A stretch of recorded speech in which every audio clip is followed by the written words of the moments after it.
Morning, sir. Are you happy with the way the economy is running? Well, I should probably ask you the same question, since we live in the same country. But you are the I'm finance definitely guru. not. You are the I'm finance definitely guru. not happy with what is going on. But I'm not. I don't know about you. Whether your life is better today than it was yesterday. Well, I will leave it there because I'm not a finance expert. Okay. But the mid-year budget I don't know review. what you feel in your pocket. Whether you feel the 4.7 growth in your pocket or yours is growing negatively. Well, I'll let this pass. Now, you tell me, the finance minister was in parliament with a budget review. Yeah. Did he scratch you where you itched? Did I? Sorry. Did he scratch you where you itch? First of all, I think some people, not many of us, had some expectation that the finance minister will come to parliament and do things that will basically alleviate or reduce the hardship that people are facing at the moment. And some of the things we were expecting the finance minister to do was to remove, some of the taxes that they used to call nuisance taxes. And we were talking about the e-levy, we are talking about the boiler tax, we are talking about the emission tax, the bed tax, and all those taxes to basically allow Ghanaians to breathe a bit. He didn't do any of it, but he did say that he's not bringing in any more taxes.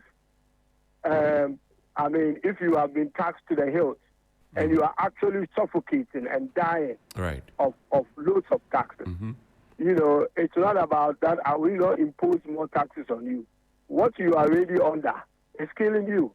So eventually you will die, whether he has more taxes or not. So he didn't fulfill that. Quite apart from that, it is same old, same old. Nothing inspiring about the budget, nothing to write home about, nothing to change any situation, nothing to, change the exchange rate situation that we're in at the moment, nothing to improve interest rates, nothing to improve the debt situation of Ghana. Basically nothing. Same old, same old. So Ghana is just waiting to grind to a halt if 7 December doesn't come earlier. Now, again, I ask you, because you've served at the ministry and you understand what's going on better than all of us put together, tell me, the government believes that we are out of the woods, we are now on the right path. I remember so well, not so long ago, you were in parliament telling us about how much we have borrowed, how much we are yet to pay, and how we have postponed some of the payments until later. Now, the government, in spite of what you said and what is on record and what we know, say that, look, we are in the best of times. What do you say? Well, today, if I get opportunity to debate, whether it's Dr. Bawumia or anyone from the MPP side, I will reiterate the same point. I will go back to those points again because none of the things I said the last time I debated has changed. The debt has gotten worse. In fact, things have gotten worse. And we still haven't paid any of our external debt since at the end of 2022. How can you be, projecting a growth or not projecting? How can you register a growth of 4.7 when you have not paid over 2 billion of your external debt? And 2 billion, I'm talking about dollars. So if you translate that to cedis, at the exchange rate of about 16 Ghana cedis, you will know what that would be in cedi terms. And say that you are growing at 4.7%.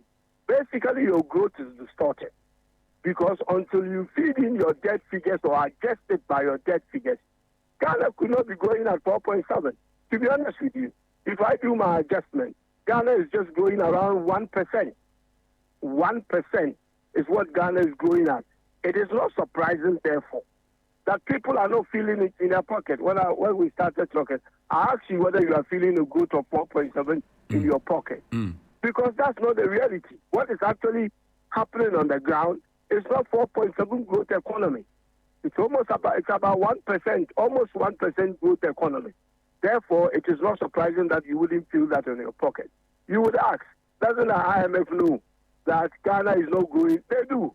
Because when we feed them with the figures, we also tell them that we are not paying our external debt. Therefore, they adjust the growth figures and all the economic indicators we give them by that debt that we have not paid. Therefore, they have a different figure in hand than what we do. That is why they were at the back of us to go and finish the external debt negotiations, because they know that it's only until we have resolved our debt situation, which is basically swallowing us, we will not be making any meaningful, growth or any meaningful, we will not have any meaningful economy, even under the IMF. But then, of course, you and I don't do that adjustment. Right. We take the figures that are given to us. If they say the economy is growing at 4.7, you expect to see something in your pocket. You expect something to be changing in the country, but it's not. And then they will tell you that, it takes time for it to happen. My brother, it doesn't take time for it to happen. The reason why you are not experiencing it is that the economy is distorted, and the economic figures or economic indicators being given to us miss serious fiscal issues. And one of them is servicing of our external debt. We have 2 euro bonds that are due now. You're right. $2 billion US. One was due in September 2023, which we haven't paid. August 2023, which we haven't paid. One is due this month, which we still haven't paid that one. So 2 billion. Take the 2 billion plus all the interest from 2022 and December 2022 when we stop paying our debt. You'll be talking about 3 billion. And that is why you are registering a growth rate of 4.7. Not because any magic has happened in this economy, but certain things that should feed into these calculations are not there. Therefore, most of the indicators that you see, that the finance minister is touting himself that we have turned around, we have turned the corner and we have rebounds, it's a complete fallacy. If all of these things you're saying actually is the situation, why does the government feel confident to tell the people of Ghana that you are in a better place? Why? Well, I don't know whether they want to give you hope. That doesn't give me any hope, and it doesn't give many people any hope. It's not today that they started, basically praising themselves. They've been praising themselves even when things are bad and trying to paint a picture that the economy is good. But why is it that if the economy is good, I'm not the one, you are asking if what I'm saying is true. I'm sure you are aware that the finance ministry itself announced in December 2022 that they will discontinue with paying their debt, the debt service and external debt servicing, because they cannot afford. And they were going to renegotiate, with the Eurobond, the external creditors and all that. I'm sure you and I were both here when IMF told us that our debt was not sustainable, and therefore we need to put our debt on sustainable path. But they had mercy on us and gave us an IMF program when we did not even qualify for one, hoping that they will work through things with us. You are in this country when the finance minister, anytime he receives money, tells you that the exchange rate is going to improve. Just watch the space for a few days. Recently, he collected 360 million US dollars from the IMF and told us that the exchange rate situation will change. Has it changed? Isn't it getting worse? And I'm predicting that the dollar will hit about 20 or 25 the very moment that we have the audacity to start paying our external debt. Yeah? This is scary. Absolutely scary. In fact, if you don't know what is happening in this country, you are fine. If you do know, you are dead. Now, that's the situation we are in. Is your side in Parliament holding the government accountable enough for some of these things? Well, we are doing it. We will continue to do it. And today, we will do more. Just pay attention to the debate and see the people that we have who will be debating on the budget issue today. And that is why we have invited the Honorable Kisela Tuposa. Right. Has invited the Vice President, who said he wanted to debate our running mate. Right. That you should come and debate us. Parliament is a house of debate. He was in charge of the economy as the chairman of the economic management team. If he has any economic left in him, he should come to Parliament today and face us.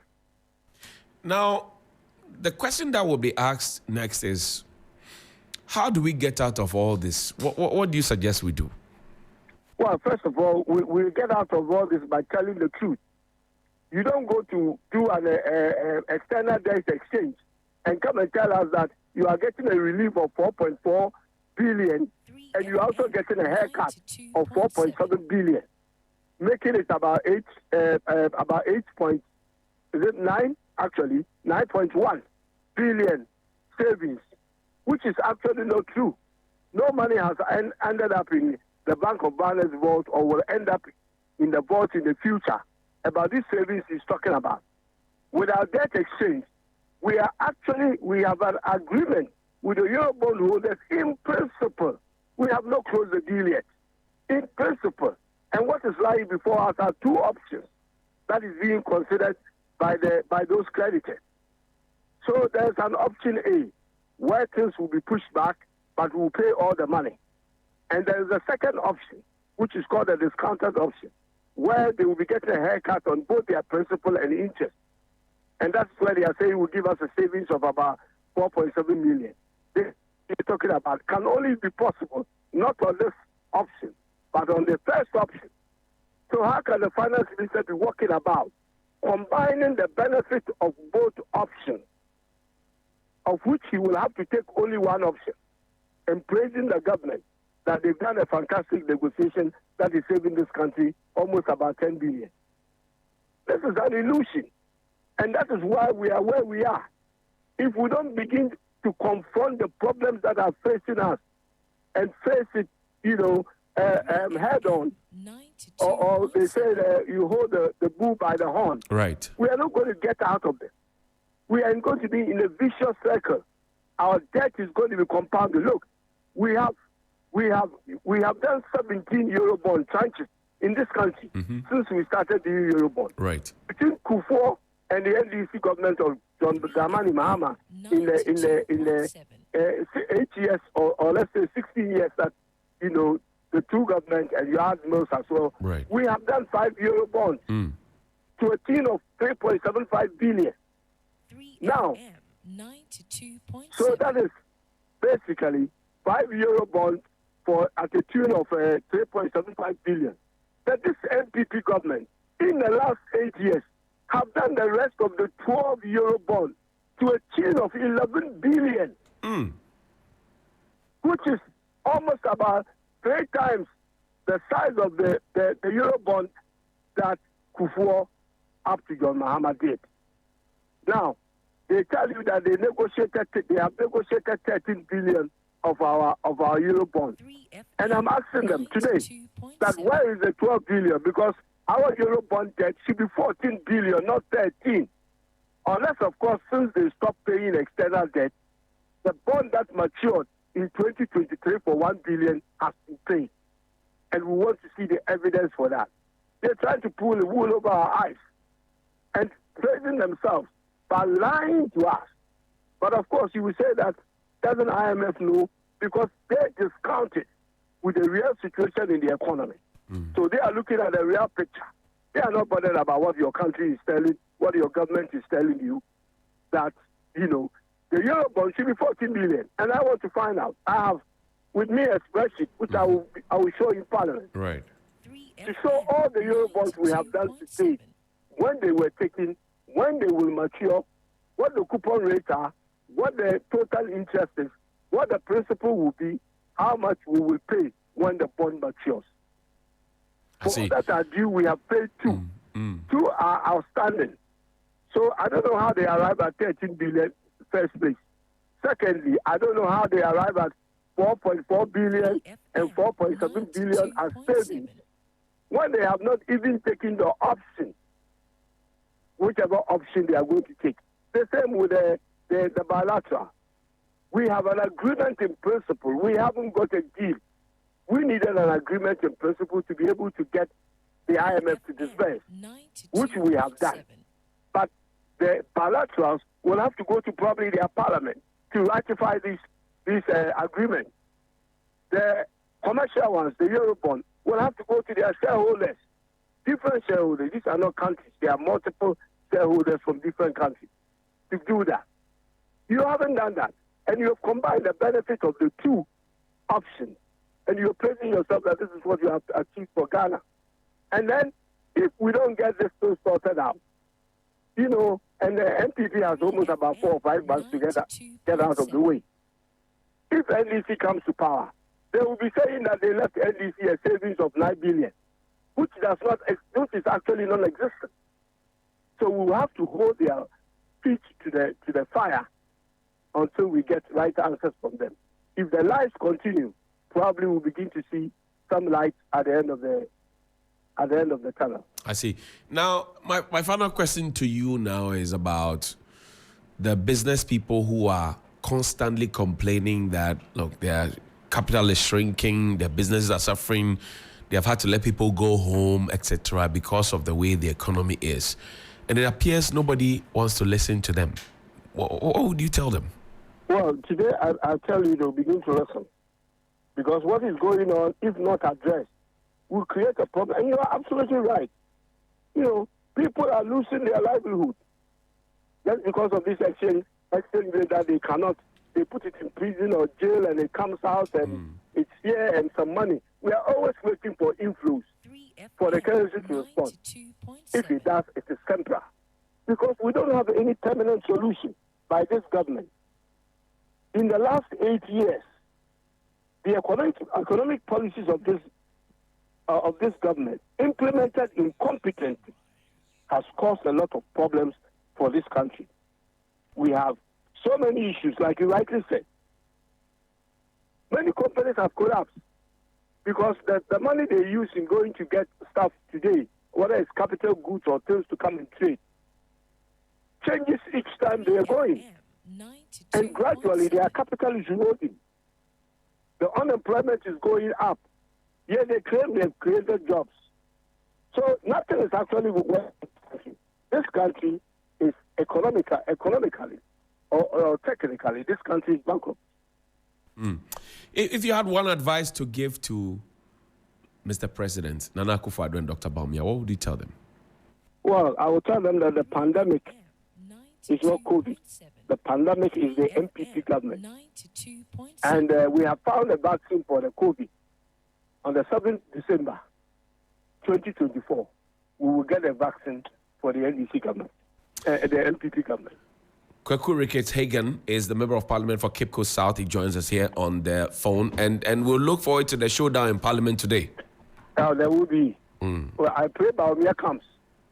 You want him to debate you? Himself. Do you want him to debate you? Should we organize that for you? Oh, absolutely. I hear you. I will have him any day. I've been waiting for him for a very long time. If you do remember, you can go and check your record. Some years ago, I sent him 230 questions, which is never answered. We will revisit it.